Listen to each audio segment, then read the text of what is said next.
हमारी जो सरकार है बहुत बड़े बड़े फैसले लेती है और सुन के मतलब एकदम चकाचौंध हो जाता है सब कुछ।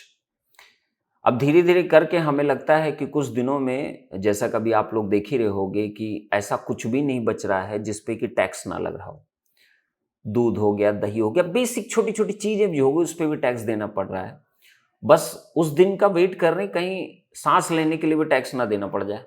ठीक है, उस पर जीएसटी लगा दिया गया कि मतलब अब तुम सांस लोगे तो उस पर जीएसटी लगेगी, एक गिलास पानी पीऊंगा इस पर जीएसटी लग जाएगा। ठीक है, तो गवर्नमेंट किस तरीके से चीजों को कर रही है समझ से बाहर है। क्या उसका फोकस इस पे ज्यादा होना चाहिए कि देश में युवा की जो सिचुएशन है, जॉब्स की जो सिचुएशन है, अनएम्प्लॉयमेंट जो है, उस पर बातचीत नहीं हो रही। इवन एक तो वैसे ही हालत खराब है बच्चों की, उनके परिवार की, और ऊपर से इस तरीके के नई नई चीजें लाना। टिकट कैंसिल कराओ तो भी जीएसटी, फ्लाइट कैंसिल कराओ तो, अरे फ्लाइट बैठना बहुत दूर की बात है। ठीक है, पहले ट्रेन एक सहारा था, ट्रेन में भी इतना बुरा हाल चल रहा है।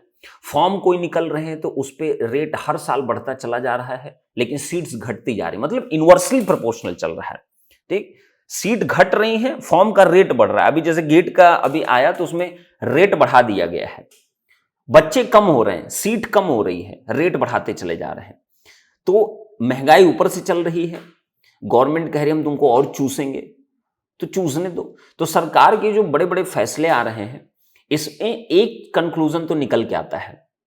कंक्लूजन ये आता है कि आगामी जो समय आने वाला है, आगामी जो 5 साल आने वाला है, वो इतना आसान नहीं होने वाला है युवा वर्ग के लिए, स्पेशली इंजीनियर्स के लिए इतना आसान नहीं होने वाला है। कुछ लोग कहते हैं चलो कोई बात नहीं, सब बहुत सारे लोग ये भी कहते हैं सब प्राइवेटाइज कर दो, सब प्राइवेटाइज। आप सिर्फ इसलिए ये चीज बोलते हो कि शायद आप या तो इसके कॉन्सिक्वेंसेस नहीं जानते हो कि इससे होगा क्या। ठीक है, इससे कितनी बड़ी त्रासदी आ सकती है कंट्री में, आपको शायद अभी इसका अंदाजा भी नहीं होगा। शायद आप इकोनॉमिक्स बहुत अच्छा जानते होंगे, इसी वजह से ये सब चीजें आप लोग सपोर्ट बहुत करते होंगे, सब कुछ प्राइवेट कर देना चाहिए, सब कुछ प्राइवेट कर देना चाहिए। दैट इज ओके, क्योंकि हम जब आके बोलेंगे तो आप कहोगे तो कोचिंग वाले इनका बिजनेस बंद हो जाए। अरे मेरा हो गया जो होना था, मैं जिंदगी में जो करना था कर लिया। तो ये सब बोलने की बजाय आप सिर्फ कभी कभी 5 मिनट 10 मिनट समय निकाल के आप सोचना भी शुरू करिए। अगर यही चीजें चलती रहेंगी तो आगे 5 साल में वो तो दिखेगा, आप भी यही रहोगे, हम भी यही रहेंगे। ठीक है, तो सभी लोग मिलकर देखेंगे किस तरीके की चीजें हो रही हैं। तो अभी की सिचुएशन में क्या किया जाए सर, इतना टैक्सेशन हर एक जगहों पे, और हम लोग जीएसटी मांगते हैं, बच्चे कहते हैं सर जीएसटी माफ कर दो। कहां से माफ कर दिया जाए?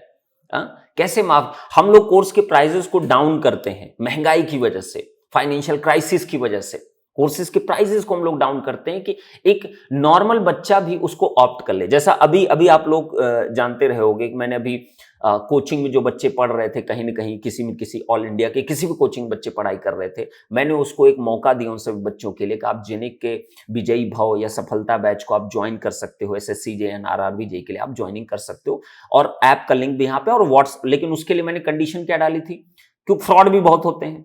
तो मैंने कहा था जो आप कोचिंग में जो भी आप अमाउंट पे किए होंगे उसकी एक स्लिप आपको मिली होगी, और वो स्लिप आप लोग व्हाट्सएप कर दिए। तो ये कमेंट नीचे है, उसमें आपको व्हाट्सएप नंबर दिख जाएगा, आप लोग अभी भी कर सकते हो, क्योंकि आज रात को 12 बजे ये चीजें बंद कर दी जाएंगे। कई बच्चों कूपन कोड जा चुके हैं, कुछ बच्चे अभी तक ऑप्ट नहीं किए, तो उनको बोल देना चाहता हूं कूपन कोड आज ही बंद कर दिया जाएगा।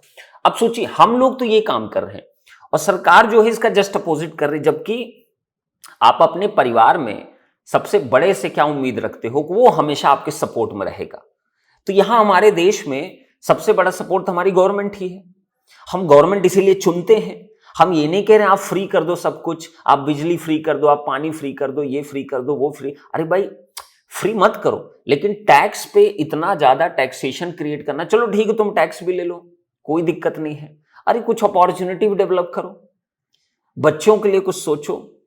इंजीनियर्स को तो शायद सबसे लीस्ट कैटेगरी में डालकर रख दिया गया है। इंजीनियर कहने का मतलब सिर्फ मेरा बीटेक नहीं होता, इंजीनियर कहने का मतलब मेरा डिप्लोमा भी होता है। उनको सबसे लीस्ट कैटेगरी पर रखा गया है। भाई देश को चलाना है तो इंजीनियर तो चाहिए ना आपको, कि बिना इंजीनियर के ही चलाओगे देश को? कैसे चलाओगे? मतलब इतना आसान नहीं होगा आपके लिए चलाना, शायद आप ऐसा सोचते होगे बट ऐसा होगा नहीं।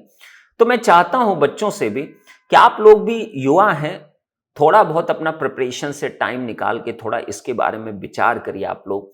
आप ही हो बेटा, आप ही भविष्य हो, अपने परिवार के भी, खुद के भी और इस देश के भी आप ही भविष्य हो।